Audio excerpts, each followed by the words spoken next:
As the country learns that Reform is going to spend £1 million on national adverts before the date of the general election on Thursday, and they're very grateful to all the people who've made donations that make these adverts possible, I suppose one is going to have to hold Reform and Farage to account for the words which are printed on all this advertising. One's going to have to question whether or not there is truth, because so much of what Farage is claiming over the last few days, or so much of what Farage has claimed over the last few days, is lies. And he's caught out in the lies because it's very difficult to remember all the truth and half-truths that he might have told. And he's fallen foul of two issues, one of which I've talked about, which is the date on which he may or may not have met Andrew John Parker, the so-called actor who did this rough speech and was racist about Rishi Sunak. But Farage also likes to tell us that he was predicting that Putin would invade Ukraine. He was predicting this when? In 2014. Putin, of course, invaded Ukraine in 2022. No, that's not really true, is it? Because the point is, Putin was already in Ukraine in 2014.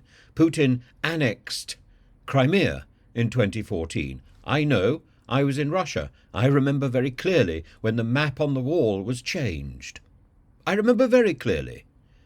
And I remember feeling alarmed and thinking that my days were numbered in Russia, because I was clearly not going to approve of this, and I was clearly not going to accept this.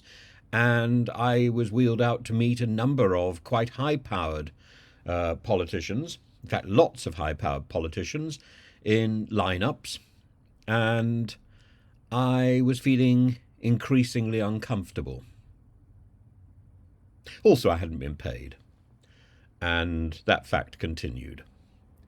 So the Crimea annexation was in March 2014. The Donbass insurgency became evident in April 2014 onwards, but in fact there's pretty good evidence that the undercover Russian militants were already in the Donbass region by 2013.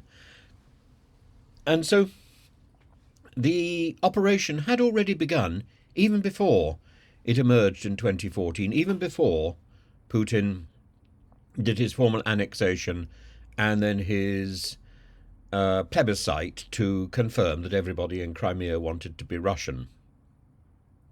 So Farage predicted potential war in Ukraine when there already was war in Ukraine. Very clever, and it all sounds very grand, because we think of 2022 as the start of the war. It was the start of the main war, but the war had already begun. And Farage reiterated his stance that it was an expansion of NATO and the EU which led to Putin's attempt at taking over another country, which led to Putin's invasion, to Putin's attack on his neighbour's sovereignty. That's a sovereign country which had given up nuclear weapons, had given them to the Kremlin on condition that the Kremlin would guard the country against any undue attack from outside. And what did he say? He said, and I'm going to quote, "It was obvious to me that the ever-eastward expansion of NATO and the European Union was giving this man, Putin, a reason to his Russian people to say they're coming for us again and to go to war." That's what he repeated on the Friday BBC interview. "We provoked this war. Of course, it's Putin's fault. He's used what we've done as an excuse." But Farage thinks that by backdating his comments to 2014, he looks like some sort of magic mim, some sort of prognosticator, some sort of Nostradamus. Utter rubbish. He couldn't predict the moment when a tea bag bursts. He has no knowledge of this sort of stuff.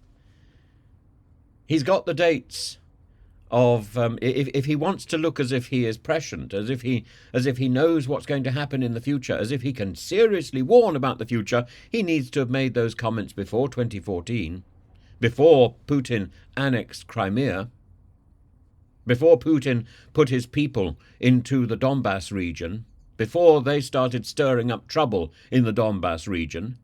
He needs to predate all of that. So it's tosh. It's tosh. As we come into the third week, as we come into the final week of the election campaign, sixth week, sorry, and as things are ratcheting up, and as Rishi Sunak says, it's not over until it's over, we've got to be really careful when we're listening to this man who's going to be spending £1 million in national advertising, who's not going to be appearing on Channel 4 or the BBC because he doesn't trust them. He's not going to be held to account. Nobody's really going to be questioning him. He's presumably going to do a little chat on GB News. That will be it, maybe with some friends in Sky. But he's not going to be seriously questioned. And when he was on Sky the other day with Trevor Phillips, the real questions weren't asked because nobody actually follows up their initial question with a follow-up question, which is what I thought people did in real interviews. That's why it's so difficult to prepare. Otherwise, you just read off a series of questions. They can be prepared. You don't need to do very much work. You don't even need to listen to what the candidate is saying. You just reel off the next question. And if they don't answer, you ask it again, just to make yourself look a little bit firm. Or if you're Laura Quensberg, then you frown when you ask the question. But the frowning doesn't convince me that she knows what she's doing. I'm a little dismayed by the standard of political discourse, by the standard of political interrogation, by the standard of investigations and interview that are going on and that are exposed in this rather bizarre general election where we all seem to know the result long before we actually go to the ballot boxes. But there we are. I just thought I'd make that very clear. This is the other lie that Farage told, that he predicted the war in Ukraine long before it happened. Rubbish, it was already happening.